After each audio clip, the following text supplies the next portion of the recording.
Just your thoughts on practice today and what you like from the group?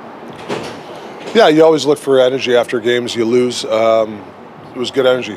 So, that's what you, as a coach, you always strive for the next day is make sure the guys have energy. Obviously you have a big game tomorrow.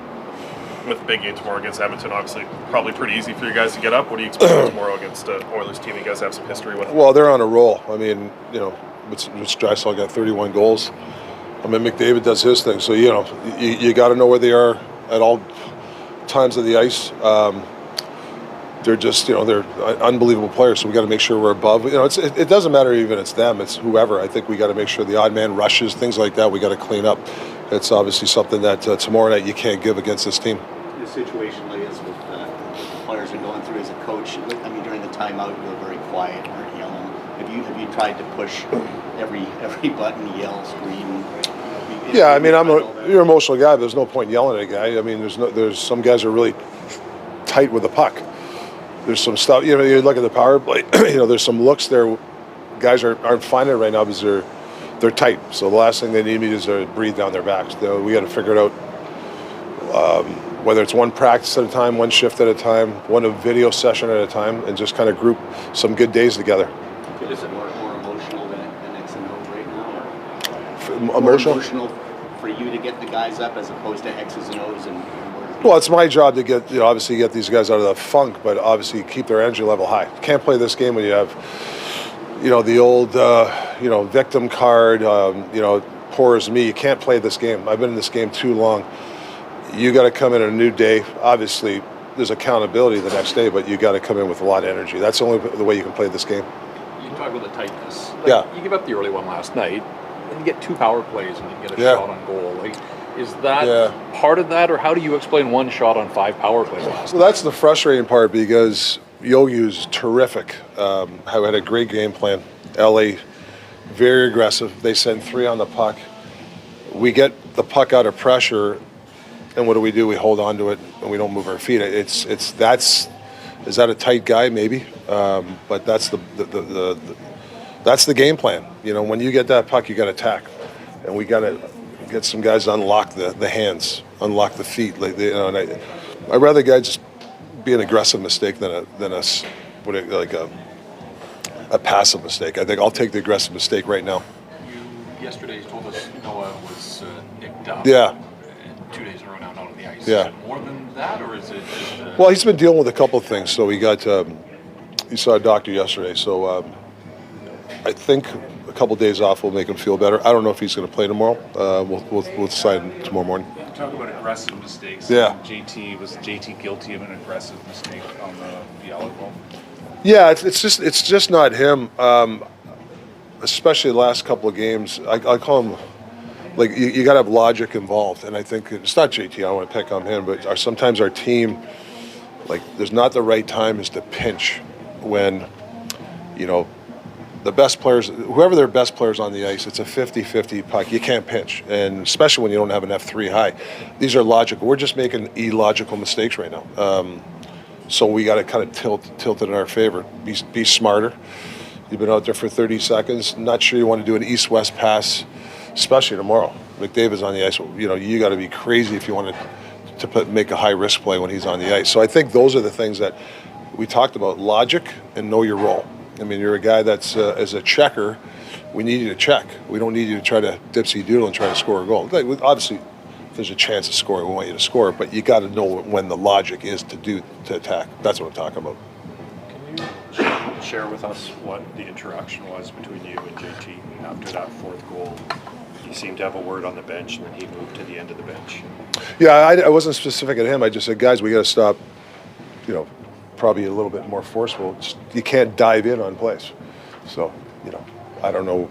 Did he move? I didn't notice. Yeah.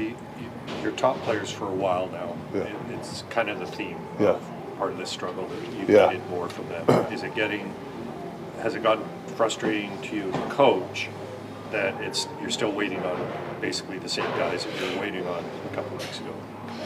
Yeah, I get frustrated as coaches when listen. You're going to score, you don't score. I get it. It to me is that you got to make sure that if you're not scoring, the other parts of your game have to be clean. You can't, if you're not scoring and you're gambling, bad recipe. I mean, if you're scoring goals and you're gambling, you can kind of turn a blind eye, but we're not even scoring, and we're just doing egregious mistakes. You can't give Connor a breakaway. You know, you can't give easy goals. Like the first shift of the game, is I think there's 3 or 4 mistakes on that goal. You can't do that, especially if you're not scoring goals. So that's kind of what was it frustration? It's more of making guys understand that, you know, that's how we're going to have to play for a while till we get out of this. The first goal was all your top players too.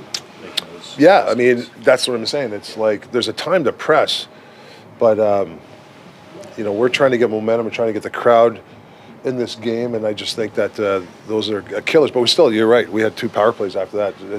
We let the 1 goal, but did we get 1 shot? I mean, I think it's inexcusable because whether we're tight, we're not being aggressive enough. Sure. Sure. Can you explain the idea of splitting Miller and Pedersen on the power play? I know you abandoned that and they were back Just together. need some freshness. It's stale. It's not trying to get a second unit going as well. It's just Well, it's just whatever. We're trying, you know, our job when things are stagnant, our job as coaches. I mean, I got great coaches there. It's, you know, it's not that I'm just drawing, you know, it's a team effort here. We're saying, hey, let's try something fresh. You know, like there's nothing wrong with that. A 2-game schedule, you do that. It sounds a bit like you want guys to get back to basics, kind of strip down the parts of their game where things haven't been going right. Reminds me a little bit about when you took over this team. Do you see any similarities between that era and now? Yeah, a little bit. Mistakes on mistakes. That's probably the one thing that drives me nuts is you're going to make a mistake. It's the multiplying of mistakes. Okay, this guy made a mistake. Bad pinch. Okay, but we have a 3-on-2. We'll play the 3-on-2 properly. Don't sell out on the puck here. Then all of a sudden, our goalie has to make a miracle save. Where give him the shot, give him the dot shot. Our goalies are really good goalies. They'll make those saves 99% of the time. That's the stuff I'm talking about, and that's the hardest thing that I've found the last month is trying to make these guys, like, you got to calm down when a guy makes a mistake. That's really what it comes down to. Can you go back to any of your coaching experience to look back at that and as a way to get out of here? Well, even as a player, I mean, we talk about stories all the time. You know, I thought the coaches do a really good job today of talking to certain players about experiences. We've all struggled. I've struggled as a player, not scored. But you always get back to your identity. It could be as simple as, I'm going to be a real good forechecker tonight. I'm going to make sure that this guy is in front of me all night. Like, at least, you know, that'll get your game back. You're not going to, all of a sudden, it's not, I want to start scoring goals. You got to go through the process to score goals. You know, it's a lot of different things. I mean, I'm not going to bore you on the things, but it's more than, you got to, it's good practice, it's eating habits, it's shooting the puck when you're supposed to. It's going to the net, knowing you're going to get hit. That's how you score goals. It just does. You don't go out there, hey, the play's going to stop, and I get my shot. There's a lot to that, and I think that's what we got to get back to, the process of scoring a goal or checking. Rick, do you think that this group has a clear identity that they're playing to, or are they still searching for that? Well, I mean, you'd hope that they know how we have to play. I mean, we you know. No, people don't want to hear it, but we know there's, I don't know, 3 or 4 games we let 3 goals in. Thought we were making our way. Yeah, do we have to score goals? Do we have to get some guys to be more creative? Yes, but at least we're giving ourselves a chance. But you're not going to give you a chance, you know, giving up 3 goals in the first period. Was it yesterday 3? You got no shot. So that's why you got to get back to your identity as, you know, a team without the puck, teams that doesn't duplicate mistakes, and a team that's, you know, you're a role player, knowing what specifically your job is sometimes.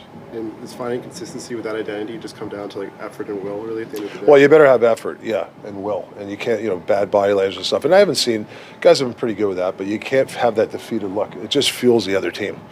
You know, shoulders slumped, you know, slamming a gate, you know, things like that. It's, you know, yeah, once in a while it happens. We're all human, but you got to keep it to a minimum, I think. Thank you. Said you were looking to get 4 lines and Washington and Carolina, you kept the shots down. Yep. As you search for building blocks and things to sort of work for your hockey club, have you considered going back to Pius Suter with Miller and Besser at any point? Like, you had success there. Pius is struggling offensively, but he brings that defensive solidity. No, it's something that we've talked about. maybe put Sasson.